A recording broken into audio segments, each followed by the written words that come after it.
आपल्या संस्थेचे अध्यक्ष श्री चेअरमन शिवशरण थळंगे आणि आजच्या सभेचे अध्यक्ष विश्वनाथ थळंगे, माझे ट्रस्टचे इतर सर्व सहकारी, व्यासपीठावरील सर्व पाहुणे, आपल्या प्रशालेतील सर्व शिक्षक, शिक्षिका, शिक्षकेतर कर्मचारी, बंधू भगिनी, तसेच प्रिय विद्यार्थी व विद्यार्थिनी, खरोखरच आजचा दिवस अतिशय चांगला दिवस. थळंगे सरांनी म्हटलं प्रस्तावनेमध्ये की आज सरस्वती माता, विद्येची अधिदेवता या ठिकाणी कदाचित भेट देऊन गेले असतील. आज या हॉलमध्ये गुणी विद्यार्थ्यांचा सत्कार तसेच गुणवंत शिक्षकांचा सत्कार करण्यात आला. इयत्ता 4थी आणि इयत्ता 7वीच्या शासकीय शिष्यवृत्ती परीक्षेमध्ये उज्ज्वल असं यश या प्रशालेतील विद्यार्थी व विद्यार्थिनींनी प्राप्त केलेलं आहे आणि म्हणून हे सर्व चाललेलं आहे. मी पण या प्रशालेचा विद्यार्थी आणि 1965 साली प्रशालेमध्ये प्रथम आलो होतो. मी कन्नड आणि मराठी तुकडीमध्ये प्रथम आलो होतो, पण मला गुण किती टक्के मिळाले होते माहिती आहे का? फक्त 65%, 65%. त्यावेळेचा काळ तसाच होता. आता 90, 95, 97, 98, 99 पर्यंत पर्सेंटेज गेलेला आहे. वर्णनात्मक उत्तरे नाहीतच, आता सर्व काही वस्तुनिष्ठ झालेलं आहे आणि वस्तुनिष्ठ प्रश्नोत्तरामुळं पैकीच्या पैकी किंवा जवळपास मार्क मिळवता येतात. वर्णनात्मक असं काही राहिलेलं नाही आहे. स्वतःचे विचार व्यक्त करता येईल उत्तरपत्रिकेमध्ये असे प्रश्नच नाहीत आता सध्या. असं शिक्षण क्षेत्रातील ही क्रांती, उत्क्रांती होत चाललेली आहे. सरांनी, आपल्या अनिल पाटील सरांनी AI चा उल्लेख केला. AI येऊ घातलेला आहे, किंबहुना आलेला आहे. AI चे प्रयोग चालू आहेत सध्या. तुम्ही स्वीकारा अगर न स्वीकारा. आता आर्टिफिशियल इंटेलिजन्स हे आलेलं आहे, त्यांनी बळकावलेलं आहे जागा. खूप लोकांची संधी त्याने हिसकावून घेतलेला आहे आणि म्हणून अमेरिकेसारख्या सॉफ्टवेअरच्या देशामध्ये आता सध्या एक प्रकारचं सॅच्युरेशन निर्माण झालेलं आहे. त्यामुळं सॉफ्टवेअर इंजिनियरची जागा भरण्याची संधी निघून गेलेली आहे सध्या. असं अजून काळ बदलत जाणार आहे. यावर्षी राष्ट्रीय शिक्षण विषयक धोरण हे बदललेलं आहे. सर म्हणाले की प्रशिक्षणासाठी मी एक तज्ञ मार्गदर्शक म्हणून मी जात असतो. खरोखरच शिक्षकांचं प्रशिक्षण चालू आहे. पुस्तकं तयार झालेली आहेत राष्ट्रीय शिक्षण विषयक धोरणाला आधारित. तर हा सगळा बदल आपण स्वीकारला पाहिजे, नको म्हणून चालणार नाही. तर विद्यार्थ्यांनो, काळ बदलला आहे. काळ हा आव्हानात्मक झालेला आहे. The world is very challenging, full of challenges. आणि म्हणून हे आव्हान आपण सर्वांनी स्वीकारलं पाहिजे. प्राप्त परिस्थितीमध्ये जास्तीत जास्त प्रगती करायचा आपण प्रयत्न केला पाहिजे.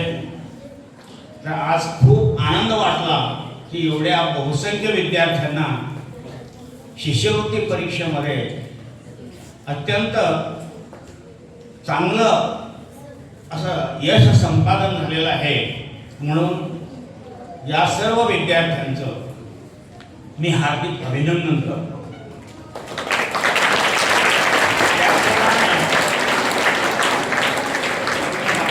शिक्षक श्री तानाजी जमादार आणि दुसरे श्रीयुत बसवराज दुधगी या दोघांनाही मराठी विषयामध्ये तज्ञ म्हणून वेगवेगळ्या संस्थांनी पुरस्कार दिलेला आहे आदर्श शिक्षक म्हणून. तर व्यासपीठावर बसलेले आम्ही सर्व लोक, देवस्थान कमिटी असेल किंवा स्कूल कमिटी असेल, आम्हाला एका गोष्टीची पावती मिळते आणि धन्यताही वाटते, सार्थकताही वाटते की तानाजी जमादारांचा इंटरव्ह्यू आम्हीच घेतलेला आहे, बसवराज दुधगीची मुलाखत आम्हीच घेतलेला आहे.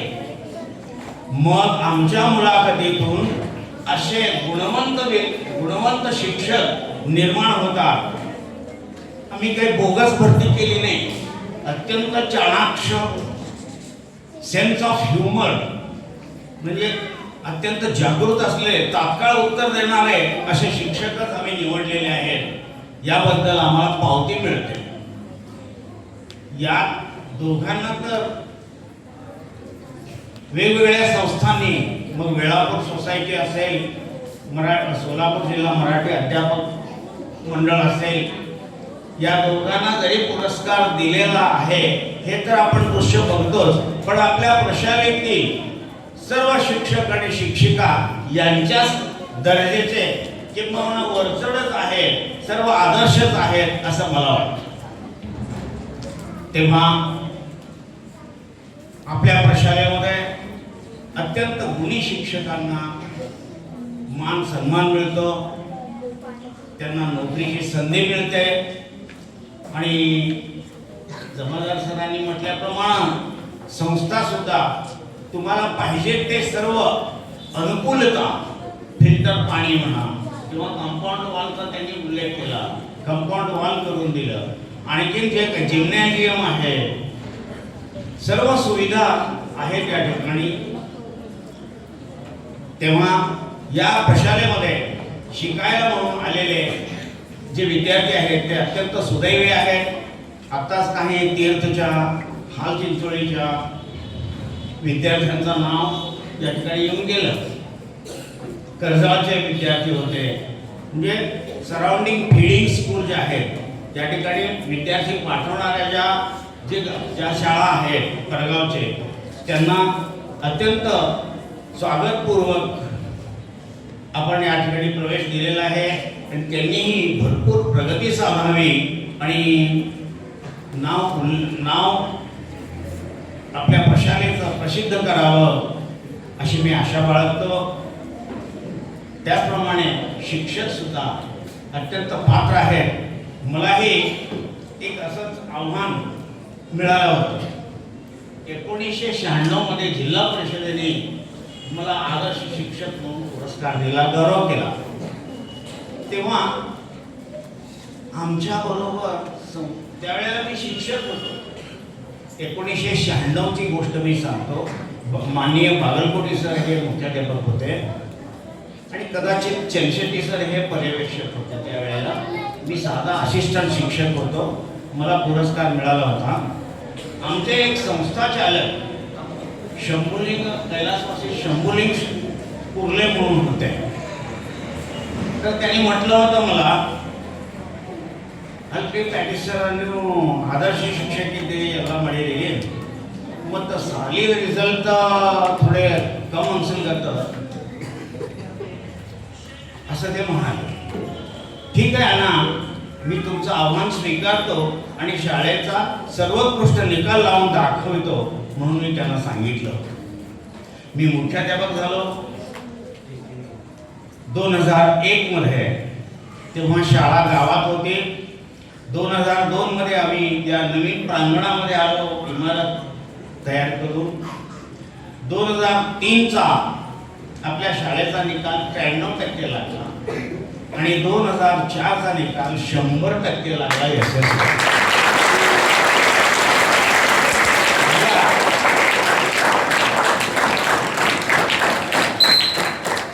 खूप अभिमान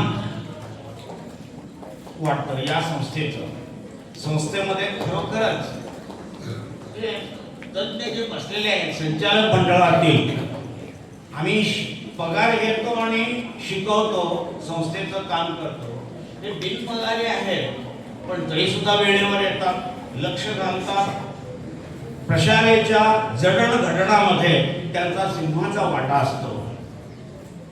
तर अशी संस्था तुम्हाला मिळाली आहे.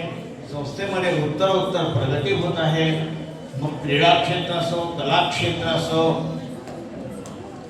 मग अकॅडमिक किंवा अभ्यास विषयक असो, 10वी आणि 12वीच्या रिझल्टच्या रूपानं वगैरे सभोवतालच्या शाळेपेक्षा कुठेही आम्ही कमी पडत नाही याचा मला सार्थ अभिमान आहे. तर हीच परिस्थिती पुढं जतन करून घेऊन जावी. पुढे येणाऱ्या प्रत्येक गोष्टीला आपण आव्हान म्हणून सामोरे गेलं पाहिजे आणि तुम्ही असं कराल अशी भावना माझी आहे. तर या ठिकाणी विचार मांडण्यासाठी मला संधी दिल्याबद्दल संयोजकांचे आभार. धन्यवाद.